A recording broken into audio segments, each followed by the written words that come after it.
wabarakatuh. Alhamdulillah wassalatu wassalamu ala Rasulillah wa ala alihi wa ashabihi wa man tabi'ahum bi ihsanin ila yaumiddin, amma ba'd. Alhamdulillah, syukur kepada Allah Ta'ala dapat kita solat jemaah sama-sama. Seterusnya kita berada dalam majlis ilmu antara maghrib isyak ini untuk kita sambung usaha kita meneliti surah As-Sajdah. Surah As-Sajdah surah yang 32, dan pada malam ni kita nak meneliti ayat yang ke-20. Muslimin muslimat yang dikasihi sekalian, mari kita mulakan majlis ilmu ni dengan membaca umul kitab dahulu. Al-Fatihah. A'udzu billahi minasy syaithanir rajim. Bismillahirrahmanirrahim. Alhamdulillahi rabbil alamin.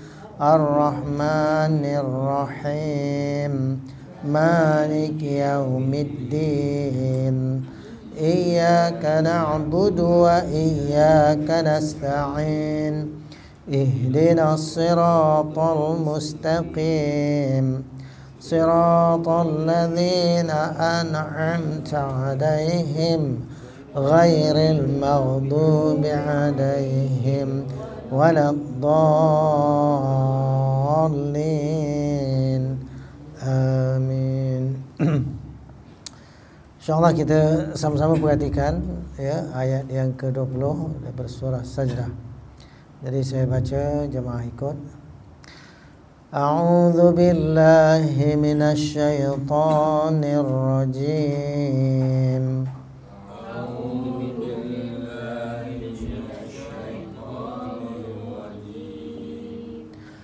وأما الذين فسقوا فمأواهم النار.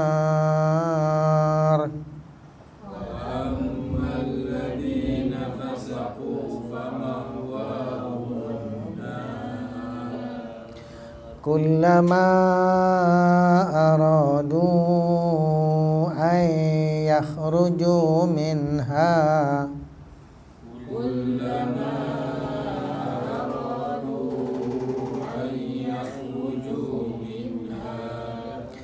أعيدوا فيها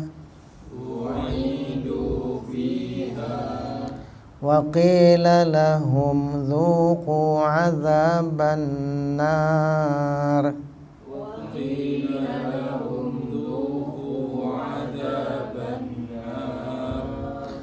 ذوقوا عذاب النار الذي كنتم به تكذبون.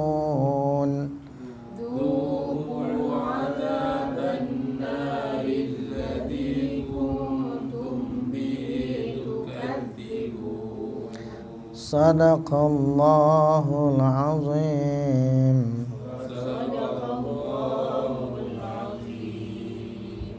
Baik, kita dengar terjemahan umum dia ya, bacakan. Bismillah. Bismillahirrahmanirrahim. Ayat 20. Dan sebaliknya orang-orang yang fasik, maka tempat kediaman mereka ialah neraka. Tiap-tiap kali mereka hendak keluar dari neraka itu, mereka dikembalikan kepadanya serta dikatakan kepada mereka, rasalah azab neraka yang kamu sentiasa mendustakannya di dunia dahulu. Jazakallah khairan.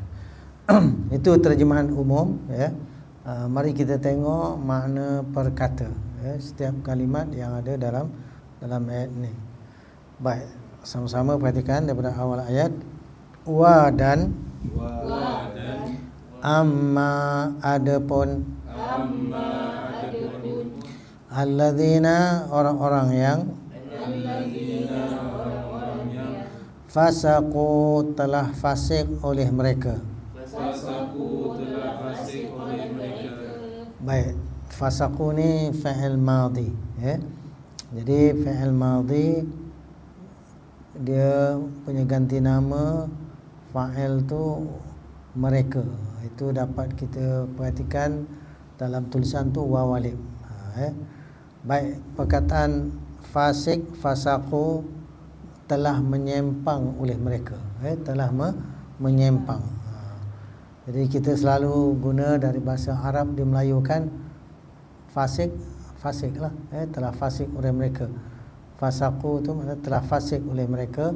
Tapi kalau bahasa Melayu kita, makna dia yang terdekat, telah menyimpang oleh mereka.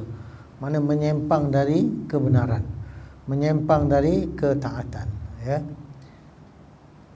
Fa maka ma'wa tempat kembali, hum mereka. Jadi tengok fa ma'wa hum, walaupun tulisan tu dia bersambung-sambung, tapi sebenarnya di situ ada 3 perkataan yang terasing, ya. Jadi ma'wa hum ini dia jadi mudhaf ilaih, ya, tempat kembali mereka, ya. An-naru neraka itu. Jadi itulah Allah beritahu perihal orang-orang yang fasik, betul, orang yang menyimpang dari ketaatan, buat dosa, buat maksiat. Termasuk orang fasik adalah orang yang dia tak mahu menerima kebenaran Islam tu, maka tempat kembali mereka nanti neraka. Baik, seterusnya apa yang berlaku kepada mereka, ya. Kullama setiap kali, aradu telah mau oleh mereka, telah mau ataupun telah menghendaki, ini pun fa'il madhi, ya. Jadi waw alif kat belakang tu menunjukkan mereka. Jadi kita kenal, ya, dengan kita melihat ejaan dia, dan juga bila kita sebut, ya, kita tahu bahawa ini fi'il madhi. Aradu telah mau oleh mereka. An bahawa, yakhruju mereka keluar. Jadi yakhruju ni fi'il mudhari'. Mereka tu kita kenal pasti macam mana, ya di depan, waw alif di belakang. Jadi bagi fi'il mudhari' dia boleh kita tengok, ya, dia punya ganti nama, ya, fa'il, ganti nama pihak yang melakukan, ya, ya di depan, waw alif di belakang, ya. Kalau ya saja di depan dia, lepas tu ada waw alif menunjukkan ramai, dia mana mereka, mereka keluar, ya, dia hendak keluar. Min daripada hanya. Jadi daripadanya tu apa? Daripada neraka, ya. U'idu telah dikembalikan akan mereka. Baik, telah dikembalikan akan mereka ni madhi majhul. Telah dikembalikan akan mereka, mereka tu terhadap mereka. Jadi waw alif tu menunjukkan mereka, tapi mereka ni sebagai naib fa'il, bukannya fa'il, ya. Jadi kita kena bezakan, ya, madhi majhul, ya, atau dengan madhi ma'lum. Jadi madhi majhul ni, fi'il madhi majhul, telah dikembalikan, ya, telah dikembalikan akan mereka fi dalam hanya. Hanya tu maknanya neraka, dikembalikan ke dalam neraka. Wa dan qila telah dikatakan akan ia. Jadi telah dikatakan akan ia ataupun kepada ia, diperkatakan kepada orang tu, ya. Telah dikata orang, telah dikata, ya, orang kepada dia, ya, telah dikatakan, ya. Lam bagi, lam di atas la tu, ya, pendeknya la nya, ya. Kalau la panjang dah jadi la nafi, ya. Jadi lam di atas la bagi hum mereka, ya, lahum bagi mereka. Zuqu rasakan oleh kamu, Baik, zuku ni fi'il amar. Jadi apa? Amar mana perintah atau suruhan. Rasalah oleh kamu. Jadi waw alif tu bila fi'il amar, pihak ya yang kita berkata kepada dia. Dia ada depan kita. Jadi rasakan oleh kamu. Azaba, azab. Azab Arab dimelayukan juga maksud apa? Seksaan. An-nari, neraka itu. Jadi azaban nari dia mudaf ilaih. Maksudnya apa? Dua kalimat bergabung maksud yang satu. Baik. Macam mana nak kenal dia ni mudaf ilaih? Fa'il, isim yang belakang tu dia ma'rifah an-nari. Lepas tu dengan baris bawah ujungnya, ra baris bawah. Jadi azaba baris atas. Jadi apa dia panggil maf'ul bih. Rasakan oleh kamu akan azab neraka, ya. Alladzi yang kuntum telah adalah kamu. Jadi kuntum juga dipanggil fi'il madhi, ya. Jadi tum tu kamu, ya. Jadi kalau kita perhatikan di sini fi'il madhi, dia punya fa'ilnya tum, kamu. Jadi telah adalah kamu, ya. Bihi, bi dengan hi-nya, tukadzibuna, kamu mendustakan. Jadi kamu, macam nak kenal kamu, ta di depan, lepas tu ada waw alif di belakang. Jadi itu menunjukkan fi'il mudhari' kamu. Ta di depan dengan waw nun di belakang, itu menunjukkan kamu. Kalau ta saja di depan, tak ada waw alif di belakang atau waw nun, engkau.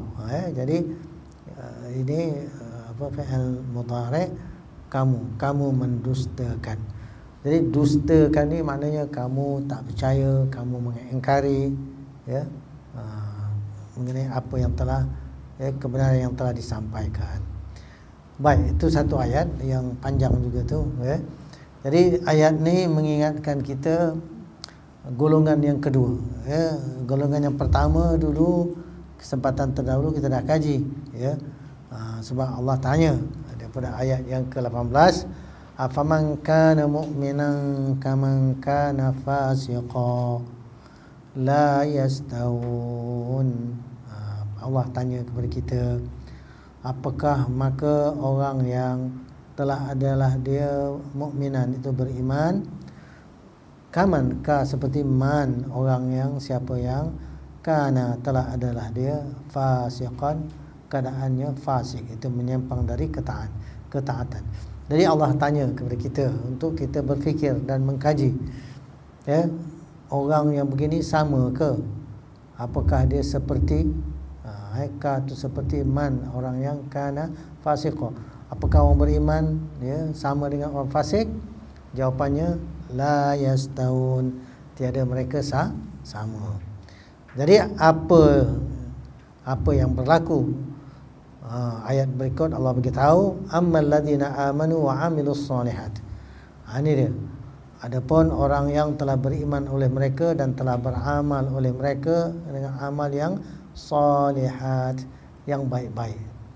Falahum, ya, bagi mereka jannatul ma'wa, syurgalah tempat kembali. Jadi golongan pertama, golongan beriman, beramal soleh, lahum, ya, bagi mereka tu syurga, jannatul ma'wa, tempat kembali. Nuzulan bima kanu ya'malun, ya, apa yang Allah beri itu pemberian, pembalasan, ya, dengan apa yang telah adalah mereka kerjakan. Jadi mereka kerjakan ya'maluna, mereka beramal dengan amal yang soleh, ada iman dan amal soleh, maka tempat kembalinya adalah syurga, jannatul ma'wa.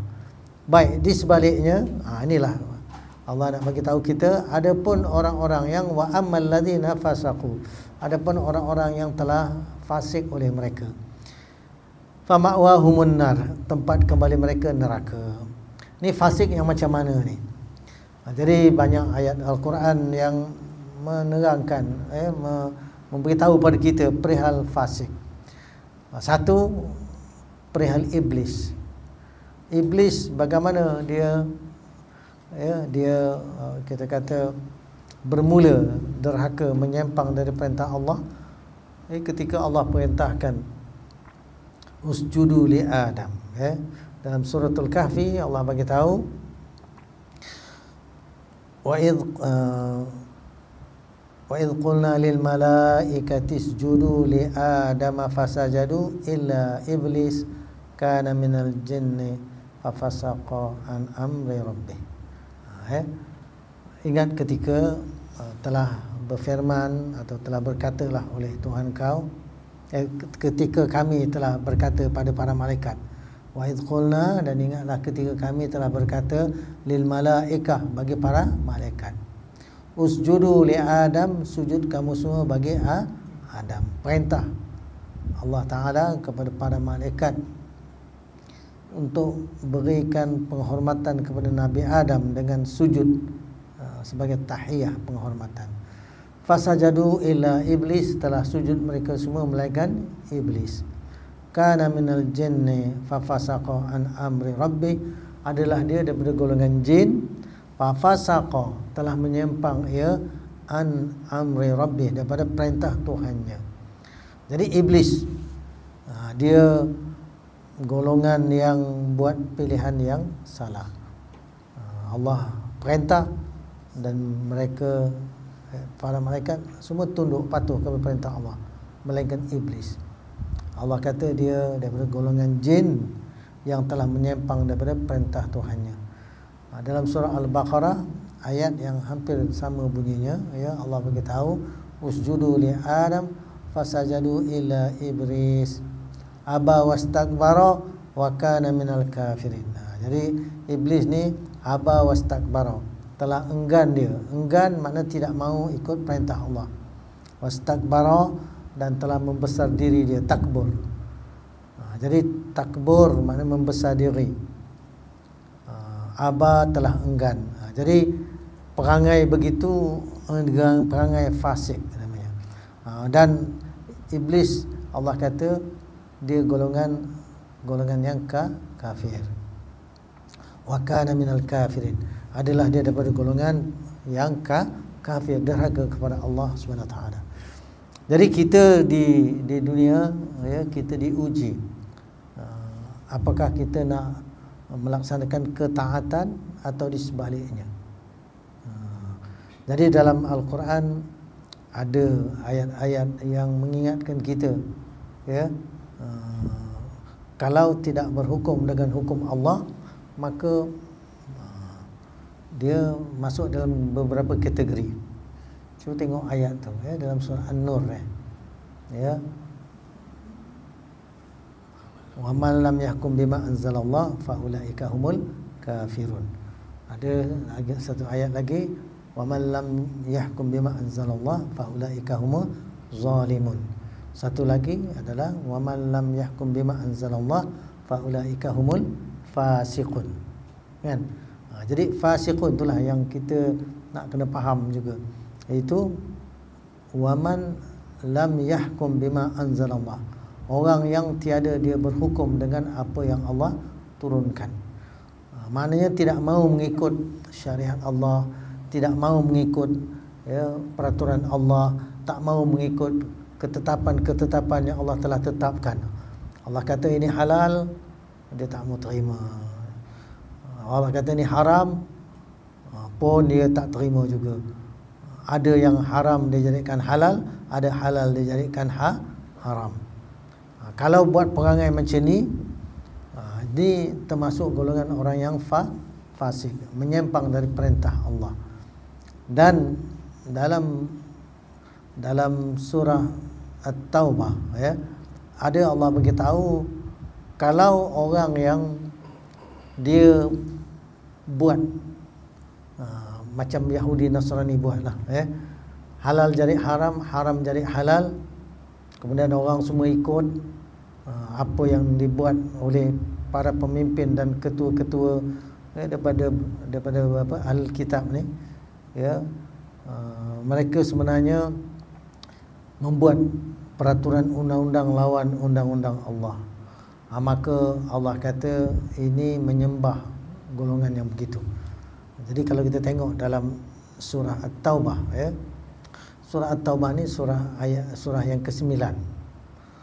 Jadi dalam surah yang ke-9, surah At-Taubah, ayat yang ke-30 ke 31. Jadi Allah bagi tahu kita bagaimana mereka meminda, ayat 31, apa yang Allah telah tetapkan. Ittakhadhu ahbarahum wa ruhbanahum arbaban min dunillahi wal masih ibn Maryam wa ma umiru illa liya'budu ilahan wahida la ilaha illahu subhanahu amma yusyrikun. Mereka menjadikan orang-orang alim, ahbar tu orang-orang alim, pendeta, ulama lah, dan rahib-rahib mereka sebagai Tuhan selain Allah. Mereka juga mempertuhankan Al-Masih putera Maryam, padahal mereka hanya disuruh menyembah Tuhan yang Maha Esa. Tidak ada Tuhan yang berhak disembah selain Dia.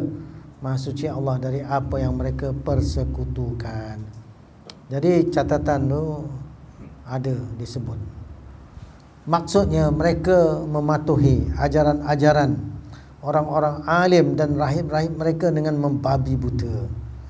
Biarpun orang-orang alim dan rahib-rahib itu menyuruh membuat maksiat atau mengharamkan yang halal. Jadi ada kisah yang khusus terkait dalam ayat ni bagaimana satu ketika Rasul sallallahu alaihi wasallam menerima kunjungan Adi bin Hatim yang waktu tu belum masuk Islam. Sebenarnya dia masa tu masih Nasrani, pakai salib daripada perak bergantung kat leher dia. Dia datang ke Masjid Nabawi sebenarnya nak jumpa Rasulullah. Selepas dia diajak oleh akak ke adik dia yang perempuan masuklah Islam, jangan lari. Ya, Muhammad tu orang yang baik, kerana adik dia ditawan dalam perang. Kemudian Rasulullah tahu bahawa ini anak Hatim At-Ta'i. Maka Rasulullah tahu kalau macam tu dia ni daripada golongan bangsawan dan Rasulullah nak buat dakwah, ya. Rasulullah dakwahkan dengan Rasulullah lepaskan dia daripada ditawan. Kemudian dia adik perempuan dia tu, adik perempuan dia jumpa Adi bin Hatim. Dia kata tak payah larilah daripada Muhammad ni.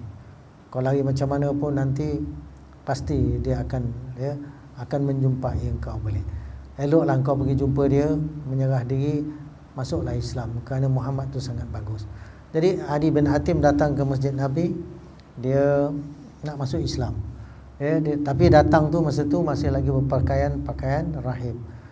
Kedatangan dia itu Rasul SAW sambut dengan Rasul bacakan ayat daripada surah At-Taubah ini, ayat yang ke-31. Rasul bacakan, ittakhadhu ahbarahum wa ruhbanahum arbaban min dunillah, ila akhir ayat. Adi bin Hatim dia kata, ya Rasulullah, kami tak jadikan para pendeta dan para rahib sebagai Tuhan-Tuhan.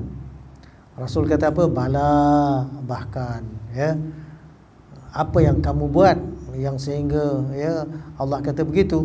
Rasul terangkan, innahum harramu alaihimul halal, sesungguhnya mereka telah mengharamkan yang halal, wa ahalulahumul haram, dan menghalalkan yang haram. Fattaba'uhum, telah mengikut oleh mereka akan golongan pendeta dan juga rahib-rahib yang buat keputusan lawan keputusan Allah, buat perkara yang lawan syariat Allah. fadzalika ibadatuhum iyyahum. Maka yang demikian itulah ibadah, pengabdian diri mereka kepada golongan yang begini. Jadi mereka ni tidak berhukum dengan hukum Allah. Itu dia panggil masuk golongan yang kafirun, masuk golongan yang juga ya fasiqun, ya zalimun. Jadi apa yang mereka buat ni kita jangan ikut. Kita jangan ikut perbuatan fasik yang menyimpang dari perintah dan syariat Allah. Ya, kita hendaklah ya pilih jalan yang selamat, itu jalan sami'na wa ata'na. Ya, kita dengar dan kita taat kepada Allah Subhanahu wa taala. Jadi kesudahan orang fasik nanti fama'wahumun nar. Maka tempat kembali mereka neraka. Mati dalam keadaan tidak bertaubat, mati dalam keadaan maksiat, mati dalam keadaan berdosa besar, dosa-dosa yang tak diampun. Apatah lagi kalau orang yang mati dalam keluar daripada iman jadi munafik, ada juga yang jadi murtad, ya. Maka kita tak nak begitu. Jangan jadi golongan orang yang menyimpang dari perintah Allah. Nanti tempat kembali mereka neraka. Jadi dah dimasukkan ke neraka, kullama aradu an yakhruju minha u'idu fiha. Setiap kali telah mahu mereka bahawa mereka keluar daripada neraka, nak keluar tak boleh, dikembalikan ke dalamnya. Wa qila lahum, ya, dan dikatakan kepada mereka, diperkatakan kepada mereka, dzuqu azaban nar, rasakan oleh kamu akan azab neraka, allazi kuntum bihi tukadzibun, yang telah adalah kamu dengannya kamu mendustakan. Jadi waktu di dunia bila diperingatkan dengan neraka, fattaqun nar, dia tak kisah. Diperingatkan supaya pelihara diri, qu anfusakum wa ahlikum nara, peliharalah oleh kamu akan diri kamu dan ahli kamu daripada api neraka. Dia tak kisah, dia senda-senda, dia main-main, dia memperolok-olokkan, ya. Maka disebabkan perangai, tingkah laku, sikap, pendirian tak betul ini, maka tempatnya neraka lah, ya. Jadi kita dengan apa yang Allah perintah dan syariatkan, kita jangan sekali-kali mendustakannya. Jangan sekali-kali kita berpaling daripadanya, ya.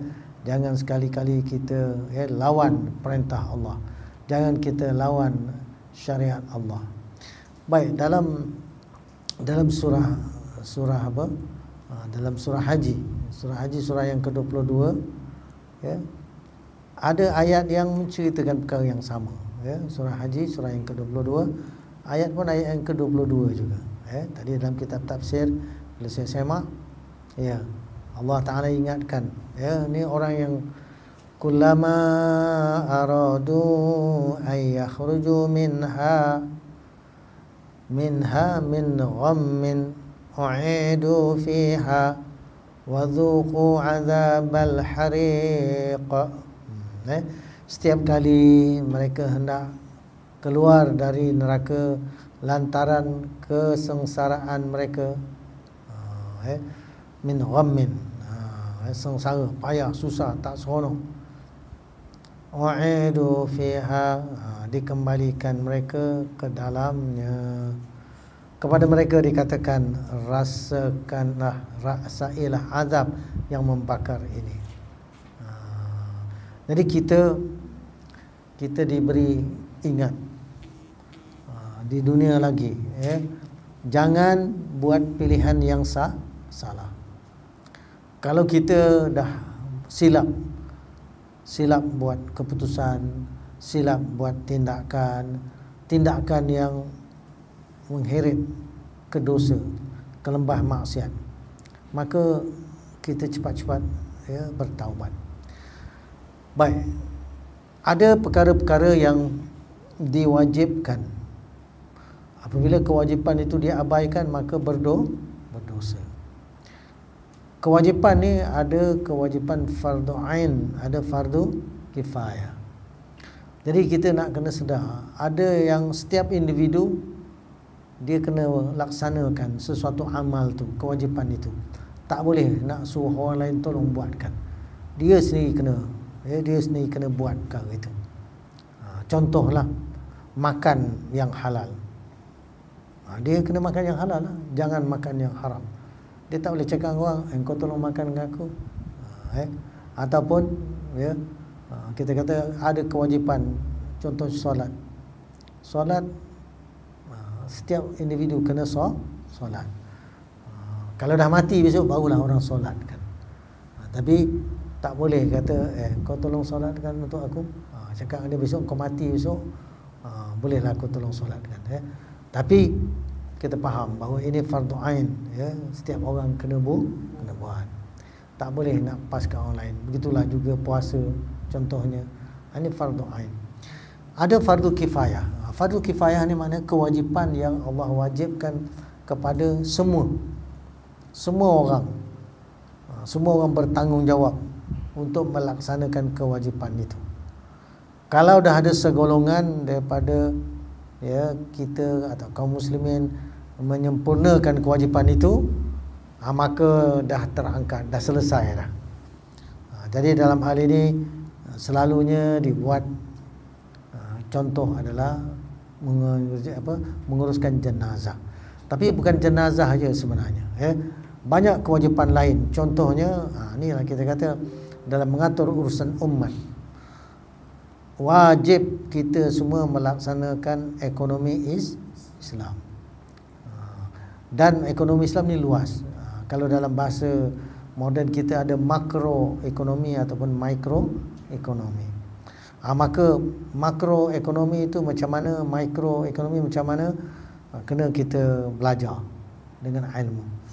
Maka dalam Islam sistem ekonomi Islam dia ada beberapa tunggak atau asasnya. Contohlah, pertama sekali pemilikan. Pemilikan kita kena tahu bagaimana pemilikan individu, bagaimana pemilikan orang ramai, macam mana pemilikan negara, dan ianya kena diatur, diterapkan, dilaksanakan. Kedua, asas yang kedua adalah dipanggil bagaimana nak dikelolakan harta tu. Bagaimana harta ni boleh berkembang, boleh bertambah. Dan bagaimana harta ni boleh dimanfaatkan ataupun boleh dibelanjakan, boleh diinfakkan. Jadi macam mana harta tu nak diperolehi, mestilah harta diperoleh dengan cara yang halal.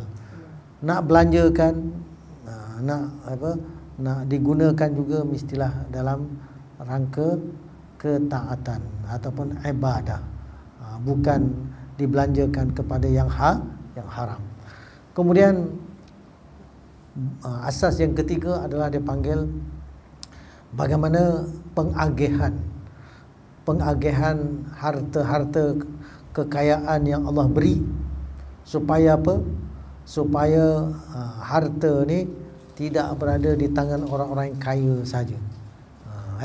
Jadi harta ni dia panggil tadawul amwal, pusingan harta di dalam masyarakat, dalam negara, kena diatur, kena diterapkan. Jadi ada banyak sudut. Dari sudut situ, pertama sekali kalau harta milik orang ramai, dia panggil milkiyah amah, maka negara kena atur uruskan dia supaya ianya diagih-agihkan, diberikan kepada orang ramai, yang mana ianya milik orang ramai, bukan milik negara, bukan milik individu. Jadi apakah harta-harta yang jenis begitu? Contohnya Allah berikan kekayaan yang ada dalam perut bumi. Kalau kita tahu ada perut bumi, ada apa? Ada emas, ada tembaga, ada apa lagi? Ada biji besi, ada minyak, ada petrol. Ini semua adalah harta milik orang ramai.